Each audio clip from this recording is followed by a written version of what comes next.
So if you have, say, 1,000 social media followers, 1,000 organic search visitors, and 1,000 email subscribers, right? Okay, yeah, I'm picturing it. And you try to sell a product to all three of those groups, the results you get are going to look completely lopsided. Oh, absolutely. It's not even close. Right, because the social media followers, they will convert at a rate of maybe 5.9 people. The search visitors, you were looking at about 24.9. Which isn't terrible, but yeah. Right, but those email subscribers, they will convert at nearly 8 times the rate of the social followers.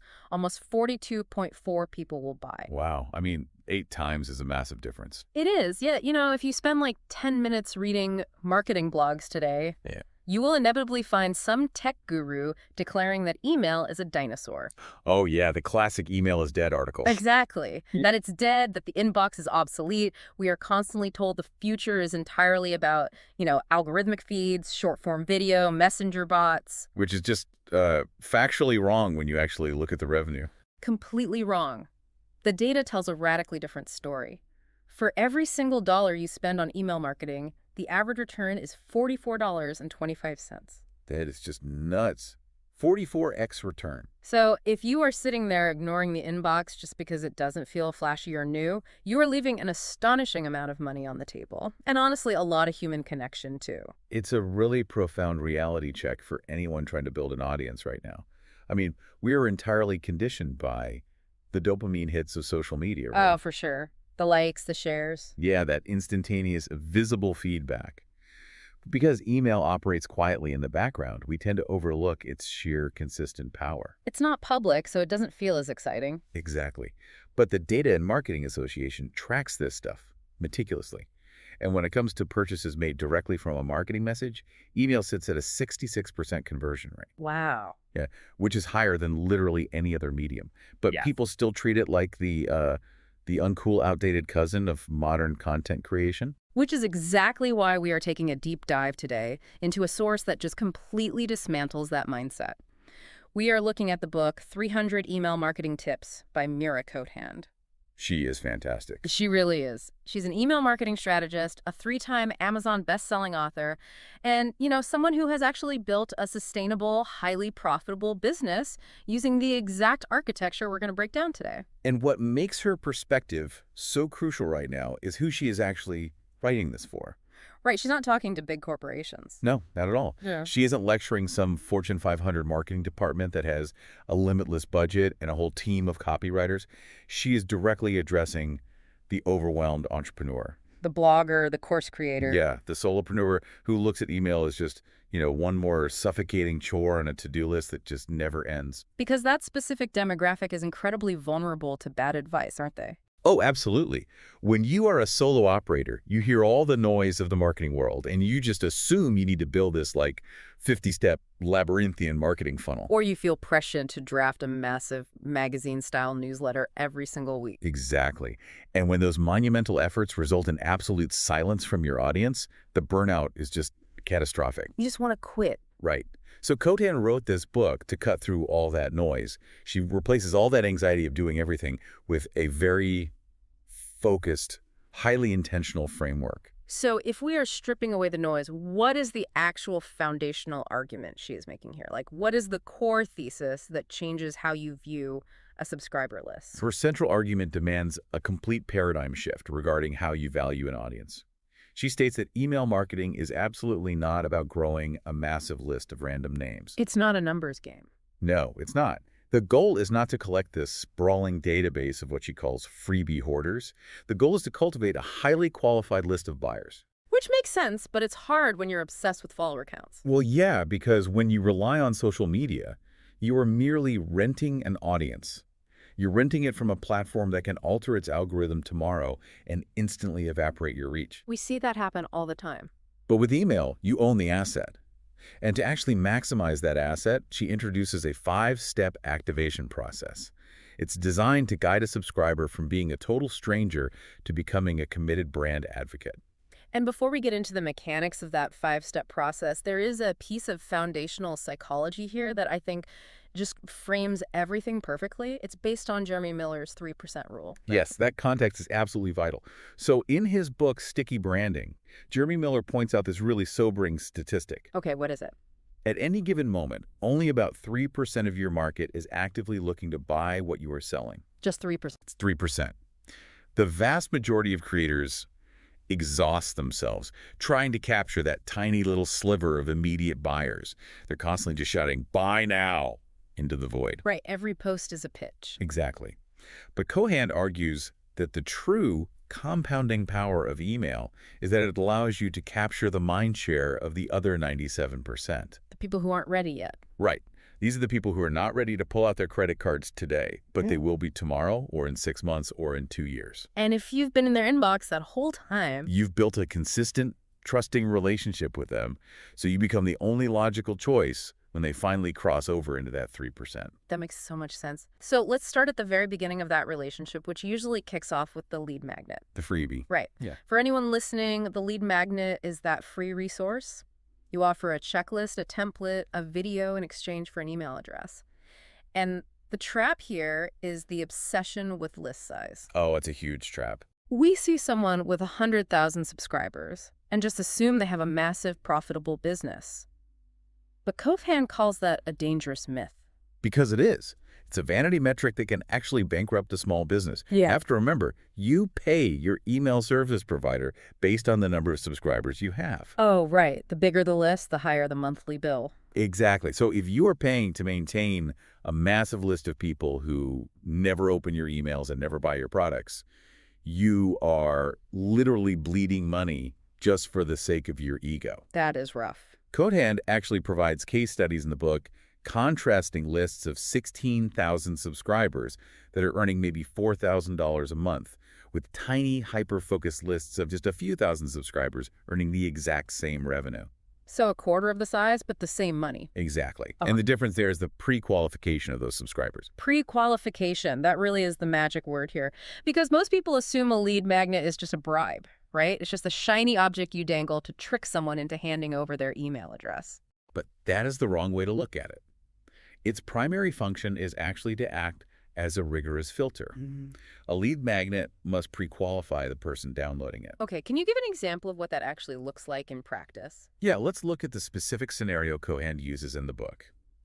Imagine you run a business selling a comprehensive premium curriculum for parents who homeschool their children. Okay, a high-ticket item, maybe a few $100s. Right. Now, you look at online trends and you see that essential oils are just exploding in popularity. Everyone is searching for them. Okay, I see where this is going. So you decide to create a lead magnet titled The Ultimate Guide to Essential Oils for Your Home. And predictably, because it's a super trendy topic, you get a massive influx of signups. Your list size just balloons. You're feeling great about yourself. You're thrilled. But what is going to happen a month later when you send an email trying to sell a rigorous academic homeschooling curriculum to that specific list? Absolute silence. I mean, it's like opening an exclusive high-end steakhouse, but standing on the sidewalk handing out free vegan smoothies just to get foot traffic into the building. That is a hilarious analogy, but it is spot on. You'll get a massive crowd. You'll get a huge crowd. But when those people walk inside holding their vegan smoothies and look at a menu full of $70 ribeyes, they aren't just going to leave. They're going to be confused and probably annoyed. Right, you haven't just failed to find buyers. You have actively cultivated an audience that resents your actual product. Exactly. You're annoying them. That is exactly what happens with bad lead magnets. You build an audience of freebie hoarders whose interests have zero overlap with your revenue model. So what should the homeschooling business have done instead? Cohan suggests that your lead magnet should be something highly specific, like a homeschooling teaching plan cheat sheet. Now, obviously, way fewer people are going to download that compared to a trendy essential oils guide. Absolutely. But every single individual who downloads that cheat sheet is physically raising their hand and declaring, "I am your exact target demographic. I am currently struggling with the logistics of homeschooling." It establishes an immediate, relevant interest link. Yes. It pre-qualifies them. Okay, so reverse engineering your lead magnet from your paid offer is basically non-negotiable. If the free thing does not naturally, logically lead to the paid thing, it belongs in the trash. Yep, throw it out. But even if we understand that, how do we make a lead magnet that people actually want to consume? Because I feel like the era of the 30-page PDF ebook is completely over. Oh, it is dead and gone. Right. Like I download them, they sit on my desktop, and I never open them again because they just feel like homework. You are experiencing exactly what Cohan describes as information fatigue. People are suffocating in content online. They do not want more information. They want transformation, and they want it quickly. So how do we give them that? She outlines several crucial elements of a high-converting lead magnet. The most important one is that it must provide a quick win. It needs to offer instant gratification that solves one very specific micro problem.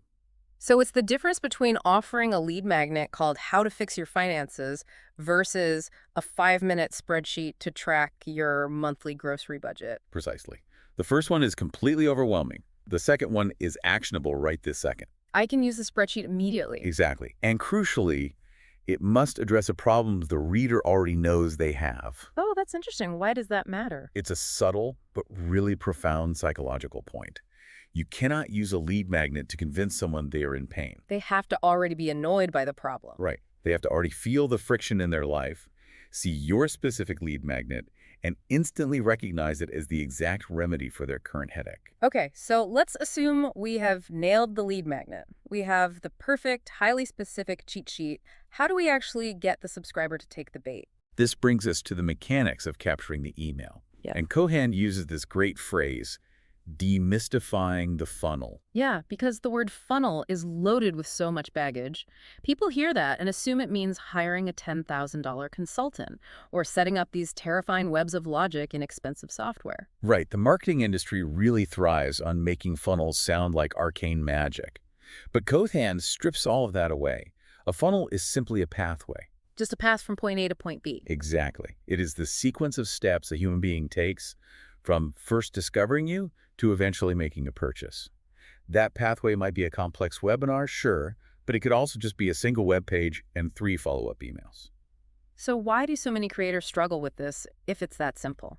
The brutal reality she exposes is that most creators don't suffer from a lack of complex funnel software. Yep. They suffer from a foundational leak.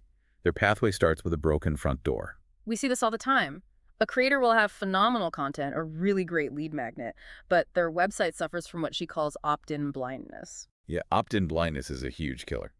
I imagine this is essentially banner blindness, but for email forms. Like, we are so accustomed to seeing a generic subscribe to my newsletter box in the sidebar of a blog that our brains literally do not process its existence anymore. That's exactly it. Our cognitive filters just scrub it from our vision to save mental energy. I mean, do you even look at sidebars anymore? Never. I completely ignore sidebars now. Right. That is why embedded opt-in forms, the ones sitting in your sidebar or at the bottom of a blog post, typically convert at a dismal rate of 5 to 20%. So what's the alternative?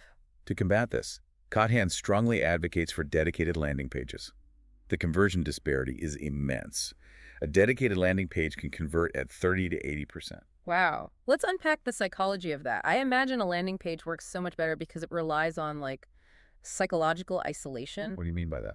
Well, when you visit a standard blog post, you have a navigation bar at the top with an about page, a contact page, maybe some social media icons. Right. Lots of places to click. You have a sidebar with links to other articles. You have choices. A dedicated landing page removes every single one of those options. It does. It strips all of that away. You are essentially bringing the user into a room with only 2 doors. Enter your email address to get the thing, or close the browser tab and leave forever. That forced decision is the engine of conversion. By stripping away all external links and distractions, you completely eliminate decision fatigue. You are asking them one simple question. Yes or no? Exactly. And to make that yes easier, Cohan is very specific about the copy on that page. You don't use generic bullet points. What do you use instead? You lead with action verbs and specific data. So instead of saying learn how to build an audience, you say discover the exact 20-minute daily routine that generated my first 1,000 engaged subscribers. Oh, that's much more compelling. And there is a highly tactical takeaway for the listener here regarding their existing traffic. Yes, the content upgrades. Right. Cohan suggests looking at your analytics to find your top 5 to 10 most trafficked blog posts or web pages. And instead of just hoping people wander over to your main landing page, you create content upgrades. Basically inserting mini lead magnets right into the post. Exactly. If you have a popular post about, say, packing for a long-term backpacking trip, you insert a specific mini lead magnet right into the middle of that post, perhaps a printable PDF packing checklist. It is contextually perfect. Yes, because you are meeting them exactly where their current intent is highest. Coherent actually addresses a very common scenario in the book regarding traffic. Why's that? A creator will look at their metrics and see, 30,000 page views a month, but they're only capturing 40 or 50 subscribers. Which is incredibly frustrating. They panic. They think they need to buy Facebook ads or learn advanced SEO to get more traffic. But pouring more water into a bucket with a massive hole in the bottom doesn't actually solve the problem. Exactly. It is a conversion foundation problem, not a traffic problem. The messaging on the page doesn't resonate. The button copy is weak, like saying submit instead of send me the free guide, or the page is just way too cluttered. You have to patch the holes before you turn the traffic hose back on. Always patch the holes first. Okay, so we have patched the holes. The foundation is solid. The reader lands on the isolated page. They want the specific quick win, and they type in their email address. What happens next? The welcome email. Right. What is the very first piece of communication we send them? Because from what Cohan says, we are routinely butchering the most valuable real estate we own. The statistics on the welcome email are honestly astonishing. Across the board, welcome emails boast an average open rate of around 50%. 50%? Yeah, that is the highest level of engagement you will ever experience with your list. At that exact moment, they have just interacted with your brand, they're actively waiting for the resource you promised, and their attention is completely focused on you. And it is so frustrating to see how creators squander it. You read someone's blog, you fall in love with their unique, snarky, vulnerable writing style, you subscribe. And then you get the email. Yes. The automated welcome email arrives sounding like it was drafted by a corporate legal team. So jarring. Or even worse, they immediately start apologizing. They say things like, "I promise I won't scam you," or "sorry for popping into your inbox." It immediately signals a lack of confidence. It's totally a defense mechanism. Yeah. Creators are terrified of being perceived as annoying, so they adopt this sterile corporate persona, or they just apologize for existing. Which makes me want to unsubscribe immediately. Cohan insists that your email voice must be a seamless extension of your overall brand voice. If you are funny on your blog, be funny in your email. But beyond voice, she identifies a much deeper issue she calls the value trap. This is fascinating because we are beaten over the head with the mandate to provide value. The assumption is that value means giving away endless free PDFs, a 20-part video course, constant life hacks. That is the assumption, yeah. But it is a fundamental misunderstanding of subscriber psychology. If you constantly overwhelm them with free, actionable homework, you inadvertently train them to become passive consumers. Like they just collect your stuff but never use it. Right. They will stockpile your free resources, feel completely overwhelmed by the sheer volume of things they haven't implemented, and eventually they'll just ignore you because opening your email feels stressful. So how does she redefine value? She redefines it beautifully. Yeah. She argues that true value is not just dispensing information. It is acting as a voice of wisdom. How does she differentiate information from wisdom in an email? I mean, practically speaking. Wisdom requires perspective. It is pointing out the limiting beliefs your subscriber holds. It is challenging the deeply entrenched myths within your niche. Give me an example of that. Okay, if you are in the personal finance space, information is providing a budgeting spreadsheet. Wisdom is writing an email that challenges the pervasive myth that they are broke because they buy a coffee every morning. Oh, I see. You actively shift their worldview to focus on income generation instead of micro-deprivation. When you shift how someone sees their own problem, you build a level of trust that the free spreadsheet can never achieve. Value is leadership. You are guiding them, not just throwing textbooks at them. Exactly. And part of that leadership involves how the email physically looks, right? The industry pushes these gorgeous, highly designed HTML templates with massive header images, distinct content blocks, and multiple buttons. Oh, the pretty templates. But Cohan takes a really hard stance against that. She does, and it is entirely counterintuitive, especially when marketing software makes it so easy to build pretty emails.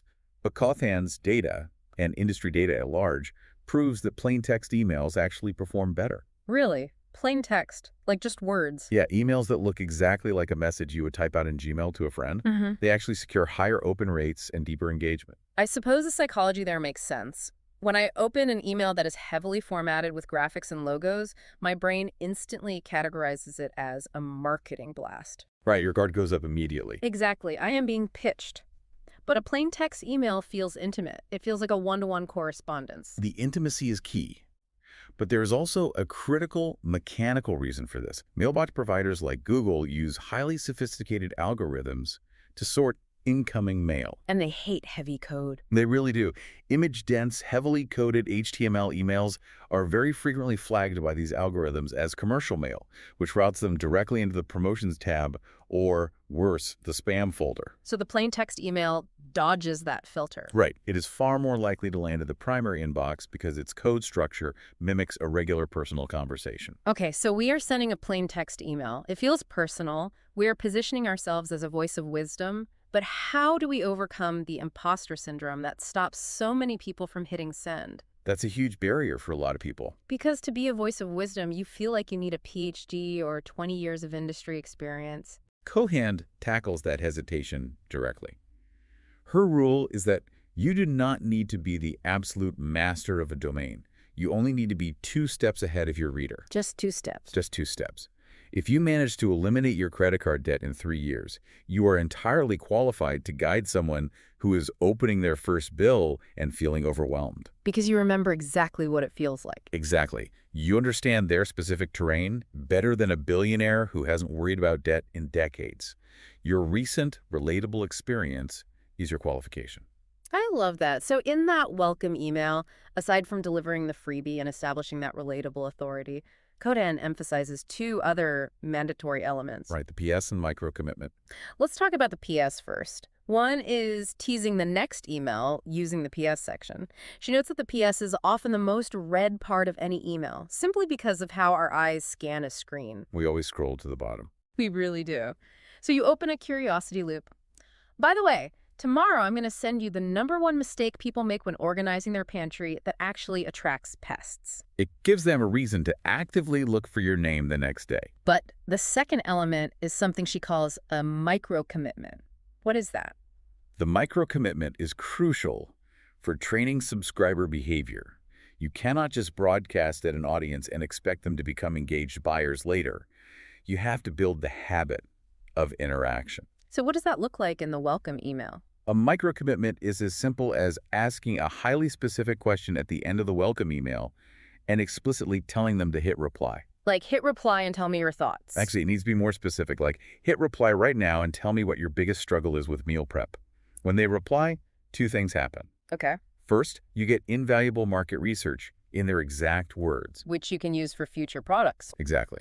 Second, when a subscriber replies to your email, it sends a massive positive signal to Gmail's algorithm that you are a trusted sender, which drastically improves your future deliverability. That is such a smart hack. And as you gather those replies and start sending more emails, Kaufhan advises you to do something that terrifies most people. She tells you to be actively polarizing. Yes. Do not water down your opinions to appease the broadest possible demographic. So if you hate a certain trend, say it. If you believe strongly that a popular software in your industry is terrible, say so. You will undoubtedly lose subscribers who disagree with you. Which feels scary. You're losing numbers. It feels scary, but Kaufhan views that as a victory. Repelling the wrong subscribers, the people who do not align with your core philosophy, is just as vital as attracting the right ones. Because the people who stay will be your true fans. Right. The people who remain will trust you fiercely because you actually stand for something specific. Which transitions us perfectly into one of the most debated topics in audience building. We have welcomed them, we've delivered the quick win, we're building this authentic, trusting relationship. But trust alone doesn't pay the bills. Trust alone does not pay the server hosting bills. Eventually, we have to ask for the sale. And here is where I have to play devil's advocate for the listener for a second. Go for it. Cohan introduces the tripwire strategy, which involves pitching a product immediately after they hand over their email address. Yes, on day 1. Doesn't asking for money on day 1 completely destroy the trust we just painstakingly talked about building? Doesn't it feel like a bait and switch to the subscriber? It is the most common fear creators have, and it stems from a total misunderstanding of what a tripwire actually is. How so? If we go back to the idea of the micro-commitment asking them to hit reply, a tripwire is simply the next logical step in a sequence of small, manageable commitments. Okay, so we're not asking for a lot of money. No, a tripwire is not your $500 flagship course. It is a hyper-targeted, low-ticket, incredibly high-value product. We are usually talking about a price point under $50, often as low as $7 or $17. So it's an impulse buy. Right. The goal of the tripwire is not to make you a millionaire overnight. The goal is entirely psychological. Because the moment someone pulls out their credit card, even for just $7, the dynamic fundamentally changes. They cross an invisible threshold. They transition from being a passive consumer of your free content to being an active buyer. And statistically, getting a second purchase from an existing buyer is exponentially easier than convincing a free subscriber to buy for the very first time. Exactly. It breaks the ice. Let's look at the mechanics of how Coherent sets this up. Yeah. A visitor is on your landing page. They enter their email to get a free set of 3 email marketing templates. Okay, they click submit. Instead of redirecting them to a generic, boring page that says, "Thanks, go check your inbox," the system instantly redirects them to a highly optimized sales page. Capitalizing on that exact moment of peak interest. Right. And this sales page offers them a massive, comprehensive pack of 50 templates, plus a video guide for just $17. That's a no-brainer offer. The value proposition is undeniably stacked in the buyer's favor. But to force a decision and prevent them from infinitely procrastinating, this page utilizes an evergreen countdown timer. Okay, I want to clarify how that works technically, because people hear countdown timer and think of those scammy, fake timers that just reset every time you refresh the page. Oh, hate those. We've all seen those, and they instantly destroy credibility. Coherent absolutely advises against fake scarcity. She recommends using dedicated software, like Thrive Ultimatum or Deadline Funnel. So how are those different? These tools use cookies and IP tracking to monitor that specific individual. When they land on the page, the timer gives them, for example, exactly 15 minutes to claim the $17 offer. And if they don't buy? If they close the page and come back the next day, the timer is gone, and the price genuinely reverts to its normal cost, perhaps $47. It is an authentic one-time offer that respects their intelligence while creating real urgency. So they either buy the tripwire or the timer expires and they don't. Either way, they have now officially entered your system, and this triggers what Coherent calls the nurture sequence. Yes, the nurture sequence. And we need to spend some time here because a nurture sequence isn't just a random assortment of your favorite blog posts blasted out over a week. The architecture of this sequence is incredibly precise. It is the automated engine that drives your entire business. Coherent structures this sequence around a classic marketing framework, moving a prospect through the 5 states of awareness.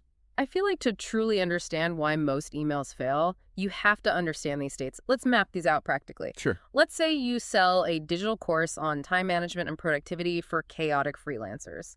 How do these 5 states actually dictate the emails you write? That's a perfect example. Stage 1 is problem unaware. Okay, they don't even know they have a problem. Well, the person knows they're stressed, but they don't realize it's a systemic issue. They just think, I guess this is what being a freelancer feels like. Ah, right. It's just normal to them. If your very first email to them says, buy my productivity course to master time blocking, it will fail completely. They don't even know what time blocking is or why they need it. So what should that first email say? Your email must simply bring awareness to the root pain.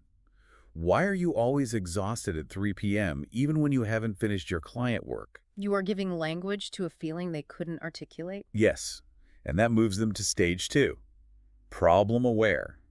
They now recognize they have a chaotic workflow, but they don't know solutions exist. They are stuck in the pain. So the next email moves them to stage 3, solution unaware. Right. They know they are disorganized, but they haven't started looking for answers. You introduce the concept of a solution. What if you had a centralized digital brain that handled your schedule for you? You are planting the seed that a better reality is possible. Exactly. Yeah. Now they enter stage 4, solution aware. They know that productivity systems exist, and they are actively comparing options. They're looking at paper planners, free apps, and paid courses. So this is where you have to prove why your way is best. Right. Your email here has to differentiate why a paper planner will actually slow you down and why a digital system adapts to freelance chaos. You are framing the criteria for their decision. Which brings them to the final stage, most aware. Yep. They know they have a problem, they know digital courses are the solution, and they know your specific course exists. Now, they just need to know if it is safe to buy. They need objections removed, like, will this work for my specific industry? Do I have a money-back guarantee? The brilliance of Cocan's approach is that your automated sequence physically walks the subscriber through this psychological evolution. Mm.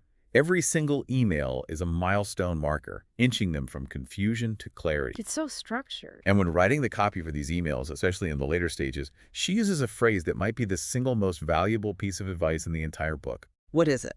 Sell the other side of the river, not the stepping stones. That is such a vivid metaphor. Let's break down what that actually means when someone is sitting at their keyboard trying to write an email. Well, creators are inherently obsessed with the mechanics of what they have built, right? They want to talk about the Hey. stepping stones, the features. Because they spent so much time making them. Exactly.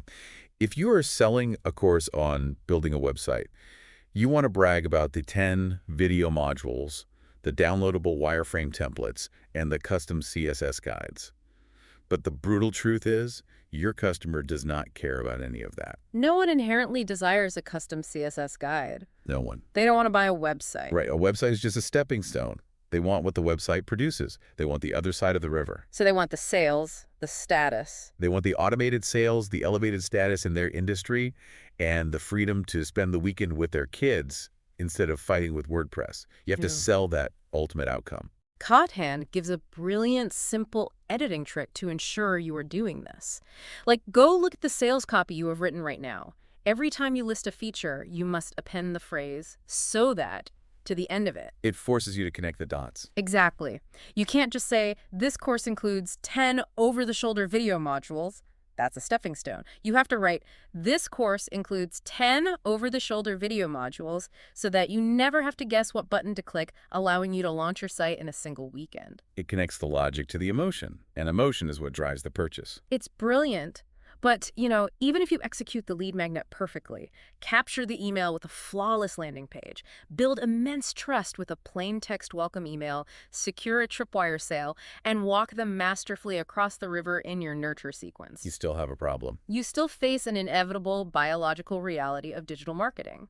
Over time, enthusiasm decays, life gets busy, priorities shift. People will inevitably stop opening your emails. Which is the hardest pill to swallow. It really is. You do all this work, and a year later, a huge chunk of your audience has gone completely silent. This brings us to the final major piece of Cohan's framework: measuring real performance and mercilessly cleaning your list. The list hygiene. Right. I want to use an analogy here because managing an email database is remarkably similar to managing an orchard. An orchard. Yeah. If you have a fruit tree, you spend an enormous amount of time watering it, feeding it, and protecting it. But eventually, branches die. And if you refuse to prune those dead branches because you are emotionally attached to the effort it took to grow them, the rot spreads. The dead branches siphon energy away from the healthy ones. To get fruit, you must cut away the dead wood. That is a perfect encapsulation of list hygiene. Cohan warns that clinging to vanity metrics will silently destroy your business. We log into our dashboard, see 10,000 subscribers, and feel a surge of pride. Right. It feels good. But industry data indicates that an email list naturally decays by about 22.5% every single year. Over 20%. Every year. People change jobs and abandon corporate addresses. They switch from Yahoo to Gmail, or they simply outgrow your specific topic. And the instinct is just to let them sit there. Maybe they'll open something eventually. What's the harm? But the harm is actually systemic. It's not just that they aren't buying. Their silent presence actively penalizes you. This is where we really need to understand how mailbox providers actually operate. Google, Apple, Microsoft. They run incredibly complex algorithms designed to protect their users from spam and irrelevant noise. They're watching everything. They monitor what is called your sender reputation. Imagine you send an email to a list of 10,000 people. Gmail watches closely to see how those recipients react. Right. If thousands of people open the email, read it, and click links, Gmail assigns you a high reputation score. They view you as a wanted, valuable sender, and they ensure your future emails land directly in the primary inbox. But if you have a bloated list full of dead branches... If you send that same email to 10,000 people, and 8,000 of them just let it sit there unopened week after week, Gmail's algorithm draws a very harsh conclusion. They assume you're spam. It assumes you are sending low-quality content, or worse, that you are a spammer blasting a bot list. Your sender reputation plummets. Oh, wow. And the devastating consequence is that Gmail will start routing your emails directly to the promotions tab or the junk folder, not just for the people ignoring you, but for the hyper-engaged fans who actually want to read your content. So by keeping dead weight on your list, you are actively preventing your best customers from seeing your work. Exactly. It's a terrifying reality. Hoothan cites a famous case study in the book that really puts the math of this into perspective. It involves a company called Sidekick. What do they do? They were analyzing their massive list and seeing their engagement metrics flatline. So they made a decision that would probably give most creators a panic attack. They systematically deleted 38,000 inactive subscribers. 38,000 leads completely purged. It feels counterintuitive to everything we are taught about audience building. But the math behind the pruning is undeniable.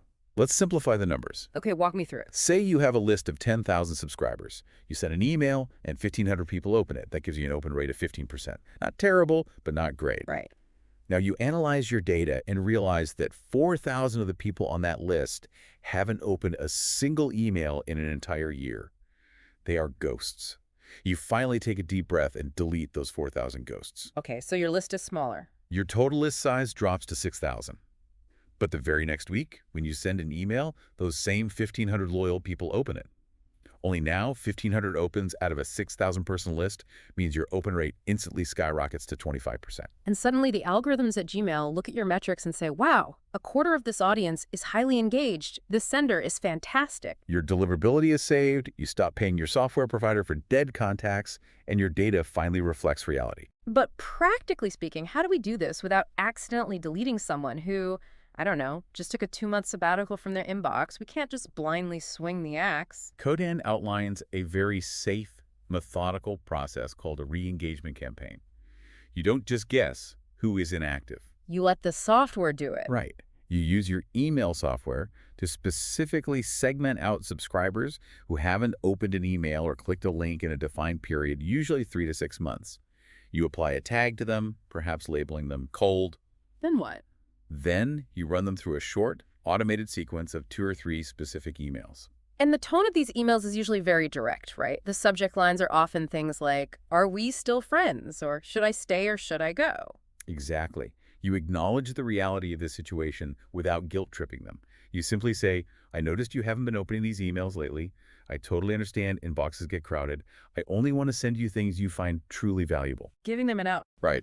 If you still want to hear from me, just click the link below. If I don't hear from you in a few days, I'll remove you from the list so I don't clutter your space. It's an incredibly respectful approach. It is. If they click the link, the software automatically removes the cold tag, their engagement is registered, and they are safe from the purge.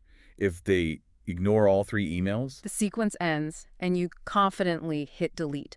You have done your due diligence, and now you are protecting the health of your digital ecosystem. exactly. Okay, we have covered a staggering amount of ground here, walking through the entire life cycle Coherent outlines. We started with the necessity of the pre-qualifying lid magnet, ensuring we aren't selling smoothies at a steakhouse. Right. We looked at isolating the choice with distraction-free landing pages. We unpacked the psychology of the plain text welcome email and acting as a voice of wisdom rather than a corporate bot. We discussed the ethics of the tripwire to initiate a buying relationship. We walked through the 5 stages of awareness in the nurture sequence, making sure to sell the other side of the river. And finally, we discussed the painful but necessary act of pruning the dead branches. It's a complete system. It is. Looking at this entire architecture, what is the ultimate philosophy driving all these tactical steps? How does it all weave together? When you zoom out, Coherent's entire framework reveals an underlying worldview of extreme intentionality and deep psychological respect for the subscriber. Intentionality is the perfect word for it. In amateur email marketing, everything is random. It's throwing a new idea at the wall every week and hoping someone buys. In Coherent's system, every single touch point is a deliberate, calculated step that builds upon the previous one. There's no wasted effort. The highly specific opt-in ensures intent. The focused landing page captures momentum. The authentic welcome email bypasses corporate defense mechanisms. The tripwire lowers the barrier to purchase. And the automated sequence methodically dismantles specific objections based on their awareness level. It is an ecosystem specifically engineered to address that 3% rule we talked about at the beginning. It completely relieves the pressure of needing everyone to buy today. Because that pressure is what burns people out. Precisely. It respects the fact that over 90% of your audience needs time. Instead of aggressively shouting at them on social media, this system quietly nurtures them in the background. It provides real value. It consistently provides true value by challenging their limiting beliefs, so that when life circumstances change and they finally decide they're ready to solve their problem, they don't go searching Google for a stranger, They go directly to you. because your name is the only one they trust.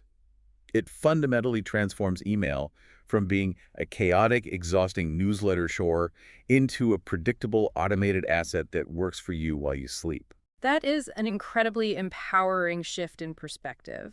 But, to be fair to you listening, we must be honest about who this framework is actually designed for and who should probably look elsewhere. Oh, definitely. Because as comprehensive as it is, no system is for everyone.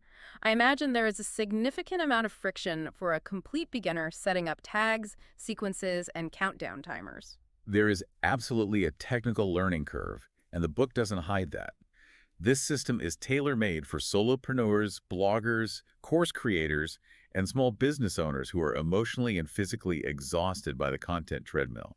It is for the creator who has a genuinely valuable product or service, but feels like they are screaming into the algorithmic void of Instagram or TikTok. Right. It's for the person who wants off the hamster wheel Mm-hmm. and wants to build a sustainable asset they actually own. Who is it not for then? Well, it is not for an enterprise-level marketing director looking for advanced multi-platform coding integrations. Mm-hmm.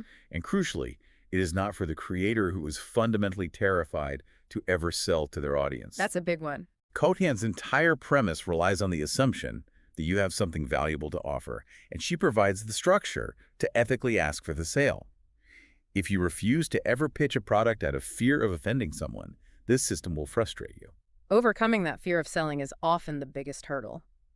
As we wrap up this deep dive, I want to leave you with a final thought from Carthan's framework that really synthesizes why this effort is worth it. It's the life cycle concept. Yes, she maps out the life cycle of a customer as a 1-in-6 journey.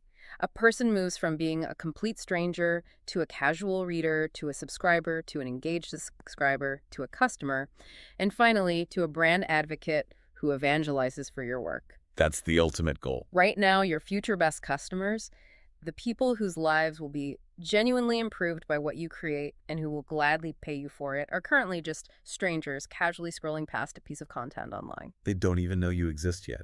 Email is the only tool we have ever invented that reliably, systematically, and intimately bridges that entire gap from stranger to advocate. And it does it completely on autopilot once you build the foundation. It remains the quiet workhorse of the digital economy. It truly is. Now, obviously, in a deep dive like this, we are only able to look at the architectural blueprint of Mira Kothan's strategies.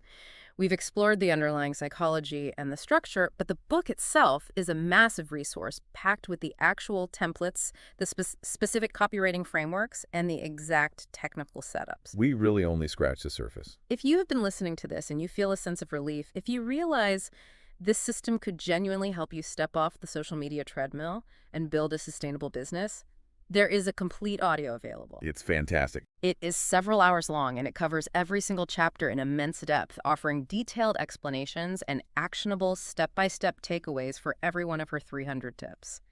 If you want to go deeper, master the system, and finally take ownership of your audience, I highly encourage you to check the link in the description. It's the best next step. It is a natural next step for anyone serious about doing the work. Thank you so much for joining us on this deep dive. Take a look at your lead magnets, go prune those dead branches, and we will catch you on the next one. What you just listened was the beginning of a full audio, way longer, explaining every single chapter of the book. If you would like to keep listening to the end and access to the full audio, you can access it with the link down below in the description and in the pinned comment.